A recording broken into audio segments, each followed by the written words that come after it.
Hey guys, this is Eckhart Slaughter. Hello and welcome to another video. I'm away for a couple of days, so I thought I'd prep this sort of rambling video in advance because there's an important topic that I need to talk about, but which I can't really provide footage for, and that's actually part of the problem. So, Star Wars has recently come under fire from even some of their own authors for the poor mishandling of some of my personal favorite material of the expanded universe. Now, this might sound strange to some of you who weren't around for the 90s, which, if I look at my analytics, is definitely a portion of my viewer base, but there's actually Star Wars books which run the risk of becoming not quite lost media, but not well-preserved media. Every Star Wars book which comes out nowadays gets an ebook version, it gets usually a softcover and a hardcover version, and most of them also get audiobooks. For me, the ebook version and the audiobooks are most important here because it makes the material most accessible. Audiobooks are available to blind readers,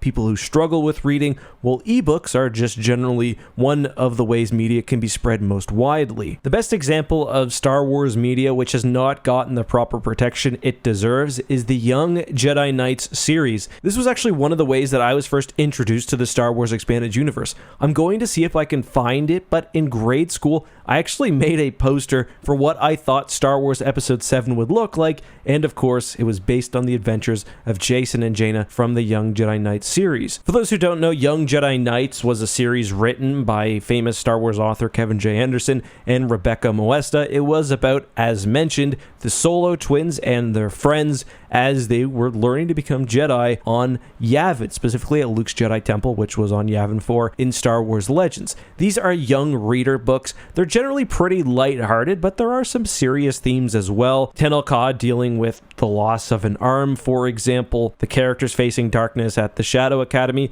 and even though they are young adult novels or young reader novels, probably young adult novels, I think more accurate, I read them last year along with my friend Corey for our podcast Tapcaf Transmissions, and I genuinely enjoyed every single novel. Here's the problem. These books aren't available as ebooks. The only way you can get them is if you can find them in paperback. The problem, of course, is that Young Jedi Knights books aren't being printed anymore, so you have to go to the used market. These books are just not accessible, despite being a great way to get kids into reading, or the expanded universe as a whole. If I go to Amazon, for example, you'll see that many of the books are either not available or more expensive than you'd expect. And I mean, the solution is simple. Disney has these manuscripts somewhere. They definitely have a saved file that's just Jedi Knight 1 through 14. These need to be released as ebooks. It's as simple as that, and I actually do have some hope that this could happen.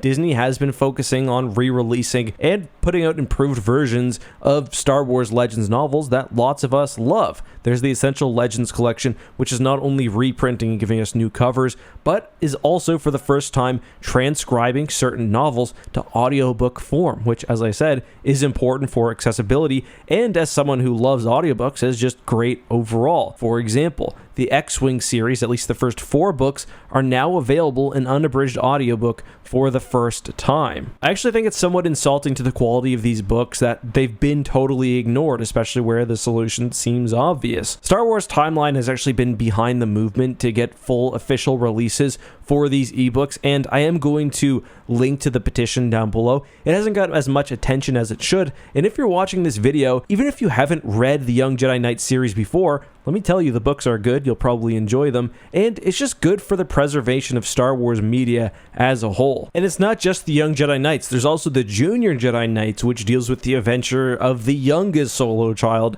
Anakin. Anyway, Michael Stackpole, author of the X-Wing series and all-around cool dude, commented on a post on Twitter saying they really ought to be available digitally at the very least. That's just leaving money on the table. Kevin J. Anderson, again, author of the original Young Jedi Knights series, wrote, "We've been saying that for years. Instead of taking found money from existing books that would still sell, they focus only on new titles. I also think a lot of people are generally underestimating how popular this series was. There was even talks back in the day for a Young Jedi Knights TV series, which would have been amazing, especially with the 90s quality. So let's get these out. I did mention, I think anyway, that there was a fan-transcribed version of Young Jedi Knights. I believe it uses just technology to scan the book and then try to transcribe it to English. It's mostly good, but there are some really funny examples of it just not working. For example, arms is sometimes translated to anus, which definitely changes the context of those stories in some cases. And there is also a fan-made audiobook, again, using mostly, I think, AI technology. Listen, if we can get the digital releases done, I promise, and you guys can hold me to this, I will do an audiobook for at least the first one, and I'll upload it somewhere on YouTube until Disney comes at me with the hammer. That's my promise. If we can get the first version up in digital ebook, make it $10. I don't care. Well, maybe $10 for the series or $50 for the series or something reasonable. I'll do an audiobook for the first one. And you guys can listen to my voice as I tell you the story of Jason, Jaina, Tahiri, Lobaka, and all the friends on the Yavin Moon. But guys, until next time, I hope you enjoyed this. Sorry for the somewhat rambly variety. I know there's not much content to watch. Until next time, be safe, have a good one, and may the Force be with you.